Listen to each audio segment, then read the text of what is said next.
This is the Ertiga or the Rumion. Well, don't be confused, because while this car looks absolutely similar, identical to the Ertiga, it is a Toyota and it is a Toyota Rumion. It's the fourth rebadged model that Toyota has taken from the Maruti Suzuki stable. Remember, one of them, the urban cruiser, has actually been taken off. But speaking about this, what is different and what is mostly similar? The face, for instance, it's mostly, yes, reminiscent of the Ertiga, but the grille has been updated.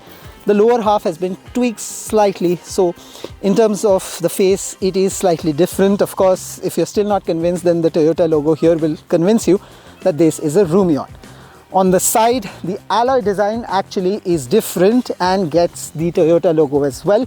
But in terms of the wheel size, or even the overall styling, proportions, dimensions, this one is an absolute identical twin of the Ertiga.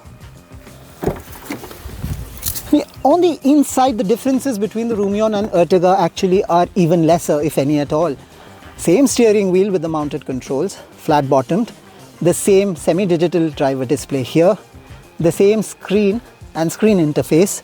In fact, even the paneling, the color scheme, the kind of seats that you get across the three rows here are absolutely the same.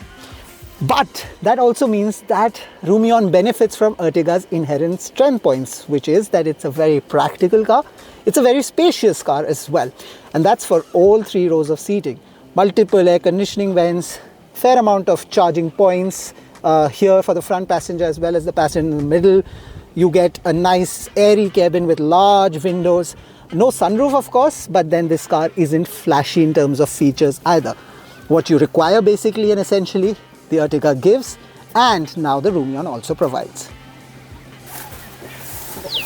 Now, under the hood is the same 1.5 litre petrol engine, the same CNG option that you get, the same option between a manual transmission as well as an automatic. We've driven this car for around 300 kilometers, and the mileage we've got, mostly on the highway but also a little bit of city driving, is at around 18 kmpl. So that's good too, but then frankly, that's always been the Ertiga strength, and now that is the Rumion strength as well. So essentially, why should you buy the Rumion and not the time-tested Ertiga? Well, Ertiga has a fair bit of waiting period, and if you're in a rush, then the Rumion can probably be brought home at a quicker pace.